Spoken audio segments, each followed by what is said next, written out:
Hello and welcome to the Nebraska Department of Transportation Tech Talks, provided to you by the Materials and Research, Flexible Pavements, and Quality Assurance section. This Tech Talk will cover asphalt sample identification, labeling, and handling. Video production number 1, produced March 21st, 2023. In this Tech Talk, we will cover hot mix asphalt sample identification, labeling, and the handling of those samples. We will also cover how to create the following samples in AASHTOWare, otherwise known as AWP. This will include hot mix samples, roadway density cores, tensile strength ratio pucks, or better known as the TSR pucks, warm mix asphalt additive, or WMA, and the project final submittals. But for now, I will just turn it over to Mike Ike from the Scottsbluff Gearing Testing Laboratory to take it from here. Hey there, this is Mike Ike with the Flexible Pavement and Quality Assurance section located at the District 5 Gearing Branch Laboratory.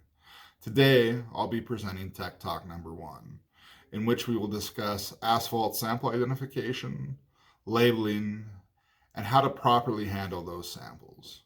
This will also include proper sample entry into AASHTOWare, which is commonly referred to as AWP. Please do keep in mind that these will be the most up-to-date entries for projects created in 2023 within AASHTOWare. First, I want to show you the list of project contract numbers for each district of existing projects that will utilize the original or old version for sample entry. Contracts generated after these in 2023 will have the new sample ID entry system methodology that we are covering in today's Tech Talk.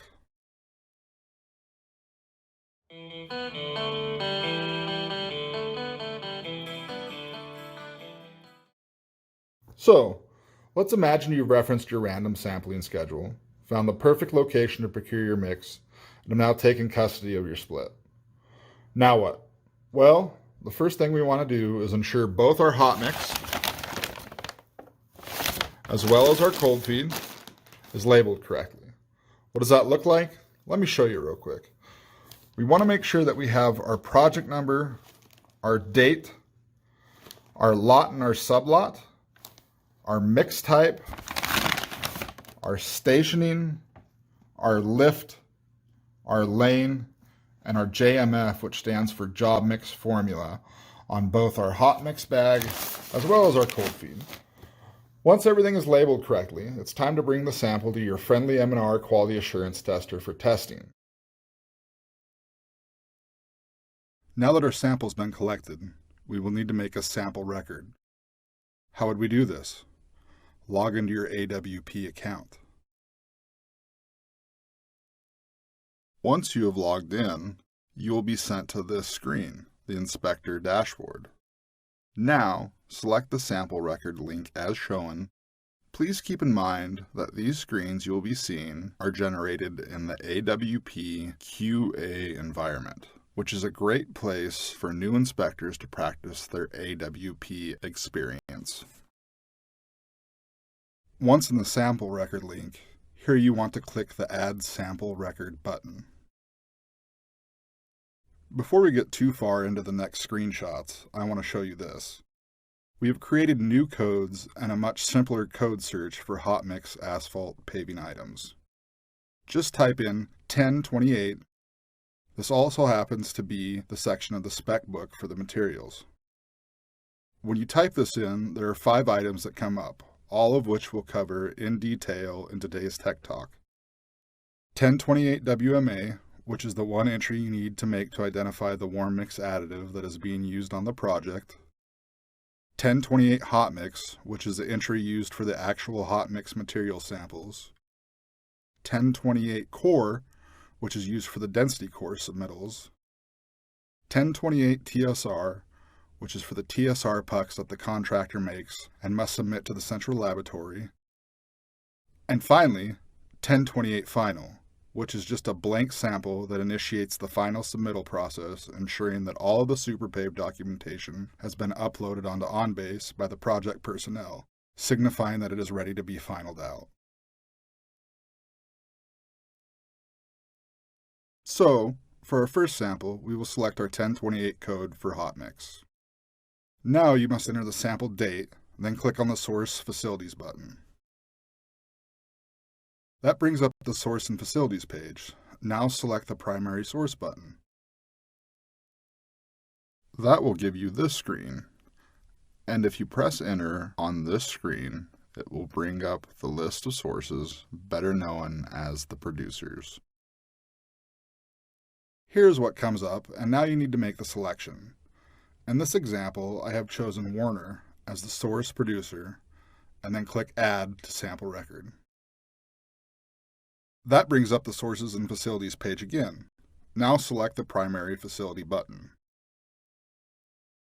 That will give you this screen, and if you press Enter on this screen, it will bring up the list of facilities.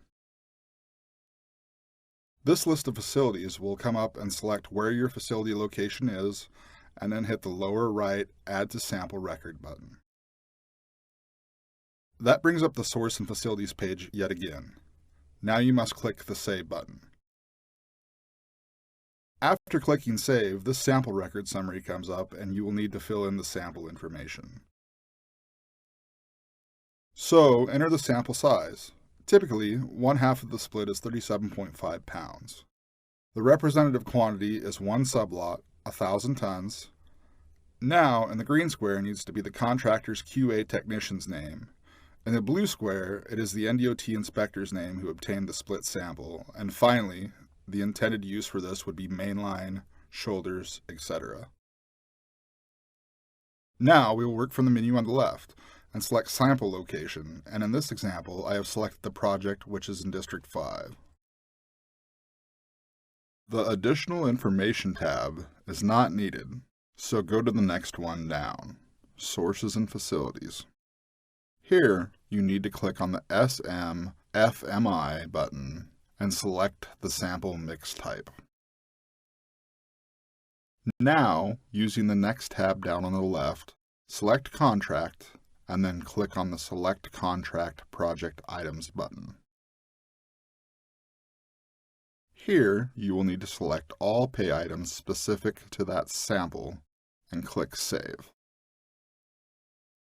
Last but not least, on the left menu selection, click the Test button. The first thing to do is select the association value, which is the laboratory that your hot mix is being tested in. After you make the selection, click the Save button. Once you have selected the Save button, you will now be able to select the Assign Test button. This is the Assign Sample Record Test page. Now, you must select both tests, always. Just click on each one. At the bottom right, there will be a right arrow button, which will bring you to page 2 of the next slide. On this page, just click the Confirm button. This now brings you back to the Sample Record Summary page. Now, select the Actions menu arrow to the right of your field test. Now, select AV, which stands for Agency View. After you select that, it will generate your Agency View summary, which is in the next slide. Enter the test result value, and you just enter Pass. Now, enter the other 7 sample location data fields and the field technician. Remember, the field technician is the contractor QA technician. After all this is entered, then click the Save button. Before we hit the previous button on the upper left, copy and save the sample ID number. Then click the previous button. Click on the Enter Test Results button. And finally, you get this screen. Here, you paste the sample number you just copied, and then check the little box shown that pertains to the sample ID. Then click on Test Complete. Except, there's one more thing. You need to put your sample ID onto the sample as well.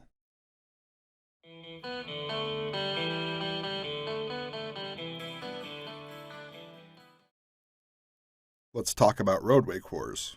As you can see, the core still has paint on it from where our inspector marked out the core location from our random sampling schedule. We want to make sure we get the cores properly labeled with the JMF, lot and sublot, and the type of mix.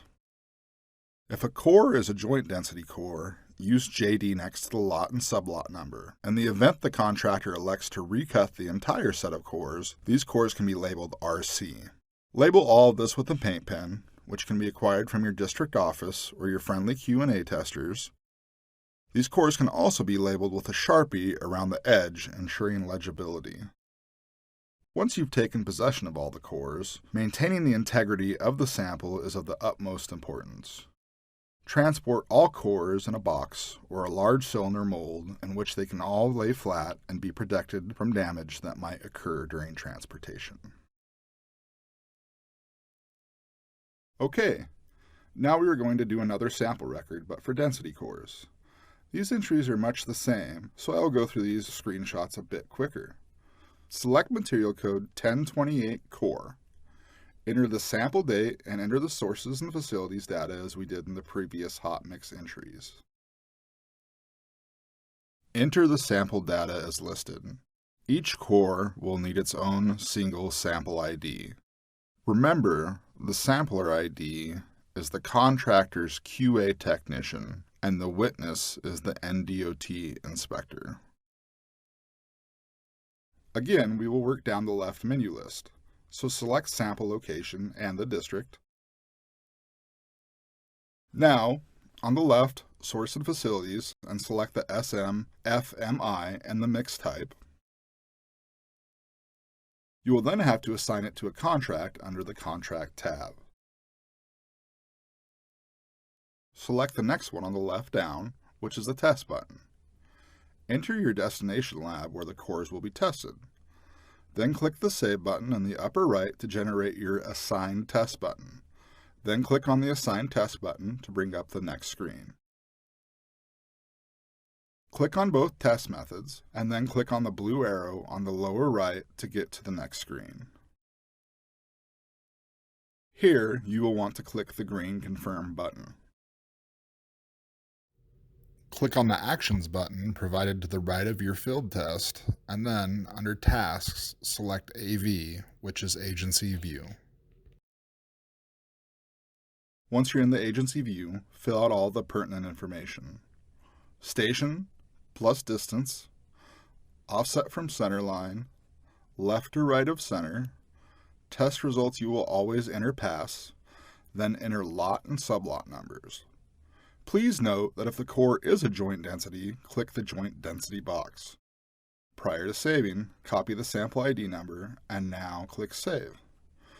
One last thing you need to do is go to the top left, click the previous button, and follow the procedure we outlined in the hot mix section to mark the testing as completed. Oops, I almost forgot. You need to write or attach the AWP sample ID to each core. Remember, each core has an individual sample ID.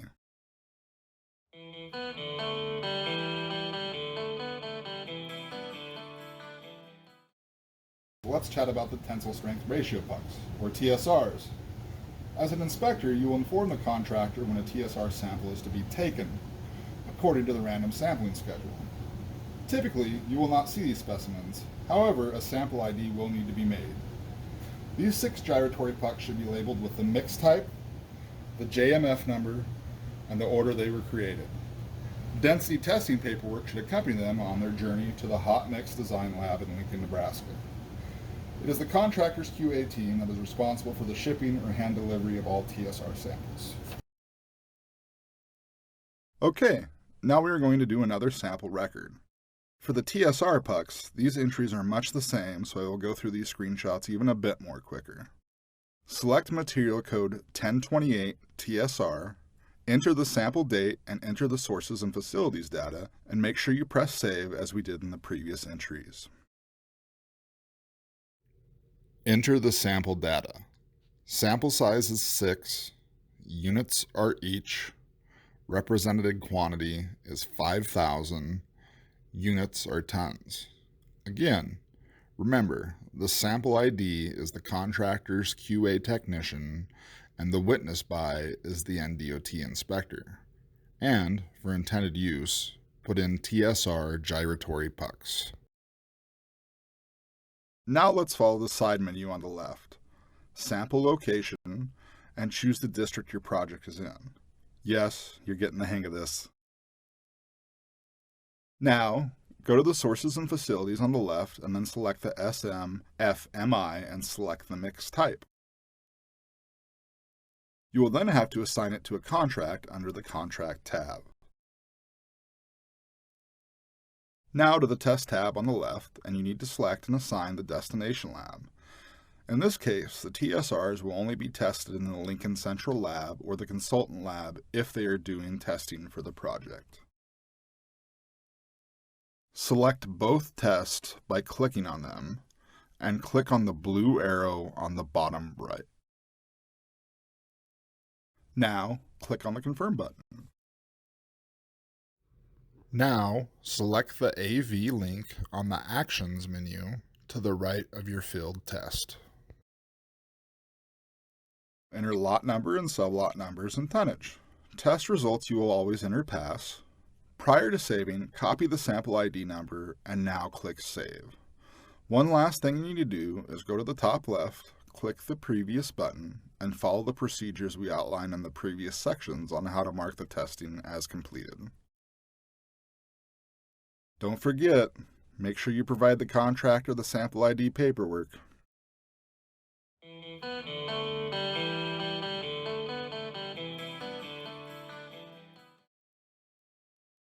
Let's go over the next section, which is 1028 WMA, or Warm Mix Asphalt.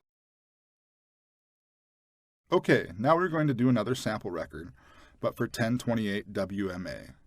This one is very simple since it's basically just an approved products list, also known as an APL verification. Enter the sample date. Next, we will need the BOL, which is bill of lading, to reference the WMA source and type information. This is an expanded view of the BOL, and here it lists the WMA additive. Click on the Sources and Facilities in the column on the left of the screen. Click the Select Primary Source button, and you will get to the next screen. Select the product brand. Click on the brand name box and press Enter. This will then generate the brand name and select it. Then click on the Save button and it will bring you to the next screen. You know the drill now. Follow the listed menu on the left side and work your way down. On this screen, you don't need to fill out any of the info boxes here because this WMA is simply an APL verification. Again, select sample location on the left side and select the district your project is located in. You will then have to assign it to a contract under the Contract tab.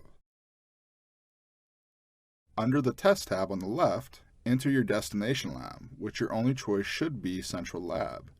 Now press Save and then click your Assign Test button. Select the test to activate the green checkbox. Also note that there is only this field test and no lab test row. Now, click on the blue arrow button on the bottom right. Then, this will bring you to this screen, and you need to click the Confirm button. Now, follow the same procedure as outlined in previous examples to mark your test completed. Since this is an APL, you will need to authorize the sample. For information on sample authorization, please contact your nearest AWP representative or call their helpline.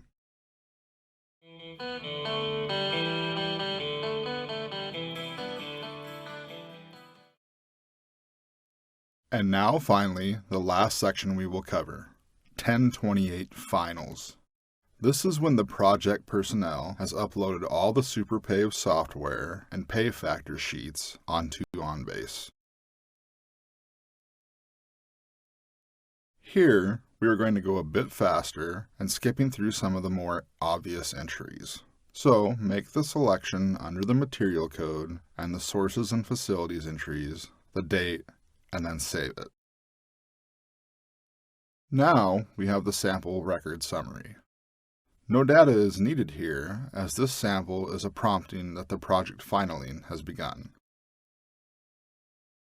Under the Test tab, you will need to enter the central lab. On the Assign Sample Record test, click on the test to get the green check mark, and then click on the blue arrow in the lower right. Now, click the Confirm button on the lower right. Select Pass for the test result value.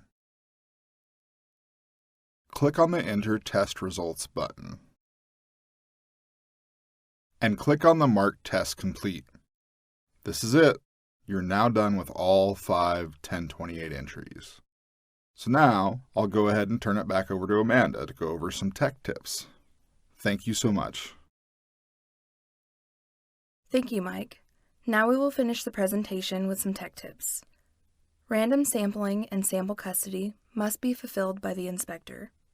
Refer to the quick reference summary in this tech tip. Protect samples from physical and environmental damage. Attach proper paperwork and sample IDs to the specimens. Call your quality assurance managers if you need some help. Be safe and aware of your surroundings at all times.